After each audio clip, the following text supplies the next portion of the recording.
السلام عليكم ورحمة الله وبركاته، وأهلا وسهلا بكم أصدقائي في هذا الفيديو الجديد الذي سوف أتحدث فيه عن موضوع مهم ورائع جدا. موضوعنا هو: ما هي أهم العوامل التي تمكنك من توجيه ضربات قاضية إلى الخصم؟ وأقصد هنا بالضربات اللكمات وأيضا الركلات. سوف نقوم باستعراض هذه العوامل، ولكن قبل ذلك يجب أن تضع في اعتبارك أن عامل واحد من هذه العوامل ليس كافيا للحصول على ضربات قاضية، أو تتمكن من توجيه ضربات حاسمة وقاضية للخصم. ستحتاج إلى كل هذه العوامل، أو على الأقل أغلبها، فعامل واحد أو عاملين غير كافيين لنجاح توجيه ضربات قاضية إلى الخصم. نبدأ بالعامل الأول، وهو العامل الذي يمكن حتى للشخص العادي البسيط أن يلاحظه. العامل الأول هو القوة العضلية. القوة العضلية مهمة جدا لتوجيه ضربات قاضية الخصم، وهذا طبعا بسبب بديهي وواضح للعيان، هو أن القوة العضلية تمكنك من توليد قوة دافعة بشكل كبير جدا. فالشخص الذي يمتلك قوة عضلية يمكنه أن يولد قوة دافعة قوية، وبالتالي يرسل لكمات قوية أو ركلات قوية. طبعا نقصد بالقوة العضلية هي الكتلة العضلية أو قوة العضلات في الجسم العلوي وأيضا في الجسم السفلي.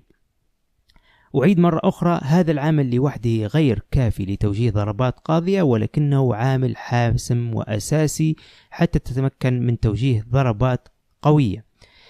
لتنمية وتطوير هذا العامل تحتاج إلى أداء تدريبات التقوية، لا يهم سواء بوزن جسمك أو بالأوزان أو بالآلات، المهم أن تدرب قوة عضلاتك. ليس مهم أيضا الحجم العضلي، رغم أن له فوائد إذا ما تبع بعوامل أخرى، ولكن المهم هو تنمية القوة العضلية. العامل الثاني هو السرعة. السرعة عامل مهم جدا، وأيضا لأسباب وجيهة وواضحة جدا. لأن إذا كنت تمتلك لكمة قوية ولكن يمكن للخصم أن يشاهد هذه اللكمة، أو كانت بطيئة جدا، فبالتالي يمكنه تجنبها بسهولة كبيرة، ولن تصل إلى الخصم على الإطلاق لأنها بطيئة جدا. لذلك السرعة مهمة جدا جدا جدا. يجب تنمية السرعة في اللكمات والركلات، وذلك حتى تستطيع من توصيلها إلى الخصم في الأماكن المحددة وفي الوقت المحدد. لتنمية وتطوير السرعة هنالك العديد من الطرق. أهم هذه الطرق هو إرخاء العضلات وإرخاء الجسم، لأن العضلة المتقلصة تتحرك بشكل بطيء. يجب أن تقوم بإرخاء عضلاتك، وفقط تقلص عضلاتك عند توجيه اللكمة، أو في النقطة التي تصل فيها اللكمة أو الركلة إلى الهدف، أو حتى تكتفي بتوجيه الضربات وعضلاتك في استرخاء تام، فتستطيع توليد قوة حتى وعضلاتك مسترخية بشكل كامل، وتتحرك بسرعة شديدة وأيضا بقوة نتيجة لتدريبات القوة التي قمت بممارستها.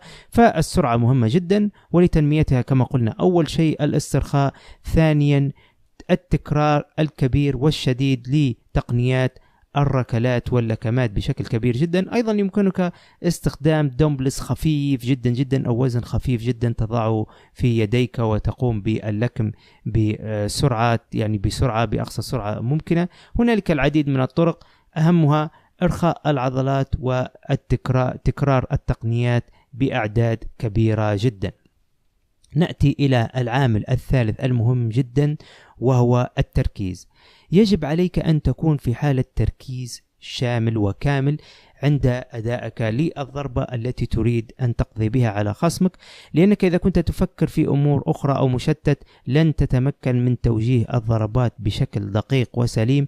فالتركيز مهم جدا حتى تركز في توجيه الضربات بقوة وبسرعة وبدقة. تحتاج إلى تركيز ذهني شديد يكون تركيزك منصب تماما على اللحظة التي تتواجد فيها. فإذا كنت في القتال ركز فقط في القتال، في مباراة ركز في المباراة ولا تفكر في شيء آخر.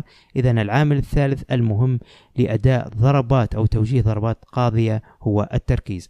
العامل الرابع هو الدقة في التصويب نحو الهدف. هنالك الكثير من المقاتلين وممارسي الفنون القتالية يمتلكون قوة عضلية هائلة وأيضا سرعة وتقنيات، ولكن لا يمتلكون عنصر الدقة، فلا يستطيعون توجيه الضربات للأماكن المحددة. هنالك أماكن ضعف محددة أو أماكن إذا وصلت فيها الضربة إلى الخصم تؤدي إلى القضاء عليه. إذا لم تتمكن من التوجيه بدقة في الوقت المناسب وعلى المكان المناسب لن تتمكن من القضاء على خصمك بسهولة. فإذا وجهت ضرباتك إلى مناطق ربما تحتوي على كتلة عضلية كبيرة قد لا تتمكن من القضاء عليه، مثلا توجه ضربتك إلى الذقن أو إلى منطقة الكبد، مثل مناطق الضعف هذه أو الأنف أو غيرها. فيجب أن تتعلم الدقة في الأداء، والدقة تتطلب كما قلنا التوقيت المناسب وأيضا المكان المناسب، وتحتاج إلى تدريب كبير جدا على الأداء بدقة.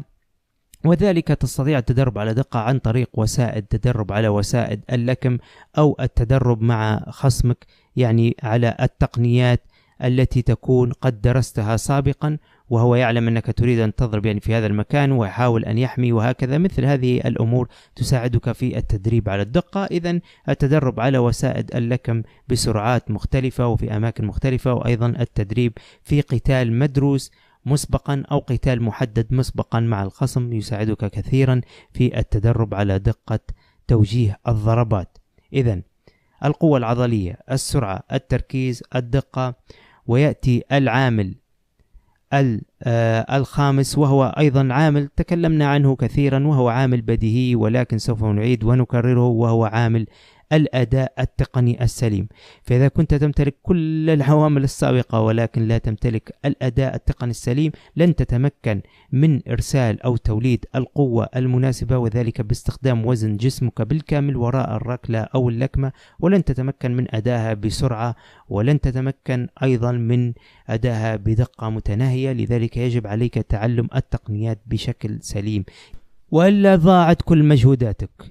كل العوامل السابقة تعتمد بشكل أساسي على التقنيات الصحيحة والسليمة. التقنيات القتالية، تقنيات اللكمات والركلات مهمة جدا جدا، وهي القاعدة الأساسية التي يبنى عليها العوامل الأخرى من قوة وسرعة ودقة وغيرها، إلا طبعا إذا استثنينا عامل التركيز، فعامل التركيز هو عامل ذهني بحث ليس له علاقة بكل العوامل السابقة. نأتي إلى العامل السادس والأخير والذي يهمله العديد من المقاتلين مع الأسف، خاصة المبتدئين، وهو عامل عدم إظهار الضربات إلى الخصم، عدم إظهار ما قبل الضربات للخصم بشكل أضح وبشكل أدق.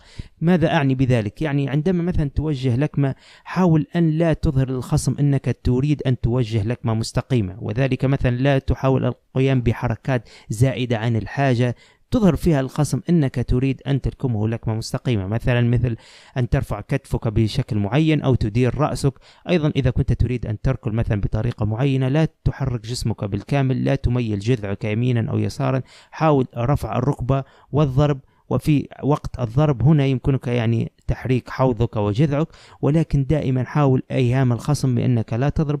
دائما حاول إخفاء الضربة ولا تظهرها إلى الخصم، لا تكون واضحة، لا تقوم بحركات في جسمك زائدة، لا تحرك رأسك، لا تحرك كتفيك، لا تحرك جذعك قبل أداء الضربة. دائما قم بأداء الضربة بشكل مخفي حتى لا يستطيع الخصم رؤيتها. وتذكر إن الضربات القاضية هي الضربات التي لا يراها الخصم، فإذا شعر الخصم أنك تريد توجيه ضربة معينة، مثلا ركلة دائرية أو لكمة مستقيمة أو لكمة هوك أو ركلة خلفية أو أي ضربة كانت، إذا شعر بذلك بالتأكيد يستطيع تجنب هذه الركلة وصدها وعمل هجوم مضاد. أما إذا لم يشعر بهذه الضربة، يعني جاءت بشكل مفاجئ، فهي بالتأكيد سوف تصله وتقضي عليه. هذا العامل الأخير مهم جدا جدا جدا، أعيد وأكرر، هو عامل مهم ولكن العديد من الأشخاص يغفلونه، فأتمنى أن تضعه في الحسبان ولا تغفل هذا العامل. إذا كما قلنا 6 عوامل، أتمنى أن تكون يعني قد فهمت هذه العوامل واستوعبتها، لأنك إذا قمت باتباع هذه الإرشادات ووضعت هذه العوامل في الاعتبار بالتأكيد ستتمكن من توجيه ضربات قاضية إلى خصمك. أعيد وأكررها بشكل سريع: عامل القوة العضلية، قوة العضلات، عامل السرعة، عامل التركيز، وعامل الدقة، وعامل الأداء الفني أو الأداء التقني السليم للتقنيات القتالية المختلفة، وأخيرا عامل عدم إظهار التقنيات للخصم، وذلك بأداء حركات زائدة عن الحاجة ومحاولة إخفاء الضربات عن الخصم. أتمنى أن يكون هذا الفيديو قد نال إعجابكم، وإن كان هنالك أي سؤال أو استفسار بخصوص هذا الموضوع ضعوه في الكومنتات. شكرا لكم مرة أخرى، والسلام عليكم ورحمة الله وبركاته.